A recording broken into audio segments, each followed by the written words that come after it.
Eric Stuart from the Eric Stuart Band and voice actor. It is nice to meet you. Nice to meet you too. So, first question, kind of question one. Question one. What came first, voice acting or music? Music. I was in a band in 8th grade, the original School of Rock, long before Jack Black did that. We had a music class in my school, and the guy was getting very frustrated with trying to teach 13-year-old boys how to pay attention to music. So he said, let's form a rock band, and so that was the beginning. And I started voice acting probably, I'd say when I was about 18, 19. Oh wow, okay. So music's always been kind of a passion for you. Yes. And it's always kind of been priority one. So how did you kind of fall into the whole voice acting side of it? Voice acting came from, I needed a job after school, and a friend of mine owned a recording studio and offered me a job as an intern and as an assistant, production assistant. I thought they were a recording studio for music. Turned out that they made radio and TV commercials, and slowly learned that side of the business and then started to do it myself as well. So I sort of stumbled into it. Okay, wow. Yeah. So you also direct.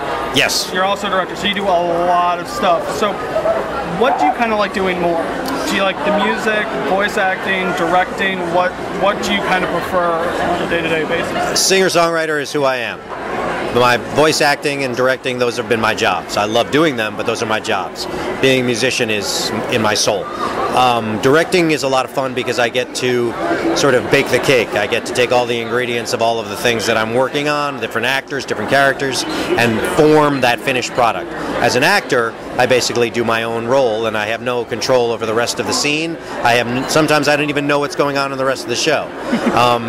So yes, it's fun, and the notoriety is fun to be known as the characters that you grew up with, but the satisfaction of saying this, I directed Yu-Gi-Oh!, I directed myself in a lot of Pokemon, I directed Pokemon movies, things like that. It's very satisfying to see your name up in the big credits when you're sitting in a theater. That's pretty neat.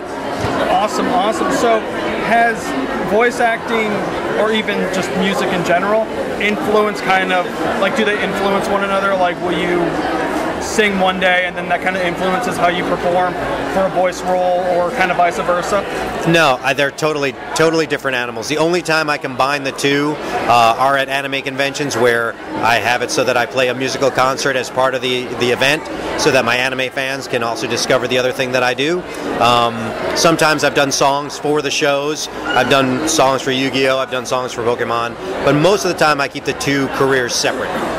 Okay. Yeah. Alrighty. So, what would you tell someone who kind of wants to get into voice acting or even music? Like, how would you tell someone to go about it? Because clearly they're two separate beasts. Right, but it's the entertainment world. It's still part of being a performer. If you want to act, you should definitely take some classes, learn about acting, go to someone who knows what they're doing. If you want to be a musician, you should study what your instrument is. But I mean, for me, it's finding those people that you can learn from that are expert in their field. Tracking down those people.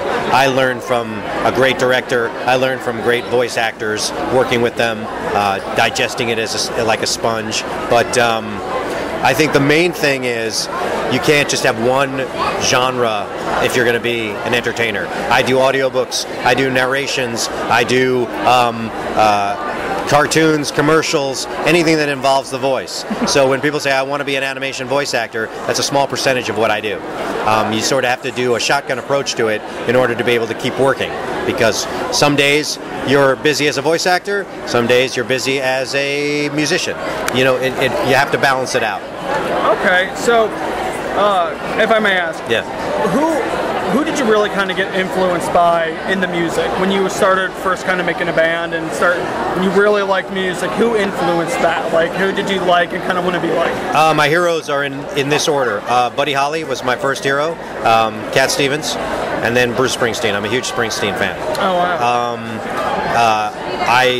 I love singer-songwriter rock. I like classic rock-based stuff, but I like good lyrics and melodies, and Bruce was definitely a huge influence. So I definitely say that Bruce is up there, but it all started with Buddy Holly, who to me, if he hadn't died, was really the true king of rock and roll. I'm also a big Elvis fan as well, but Buddy was an innovator.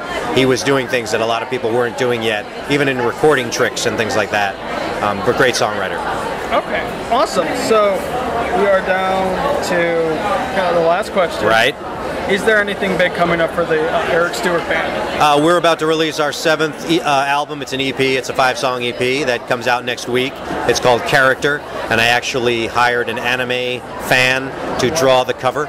It's a caricature of me, so the whole idea of character has triple meaning. You know, one's character, a character, and judge of character, right? Or being a character. And there's some other projects coming that I can, of course, talk about because I have to wait for them to announce those things. I just heard today that they announced that I'm going to be appearing at the Yu-Gi-Oh! Nationals again, which is good because that's always a fun thing, and that'll be in Columbus, Ohio this year. So yeah, there's all sorts of stuff going on. This is Eric Stuart from the Eric Stuart Band, and you're listening to 89.5 The Wave.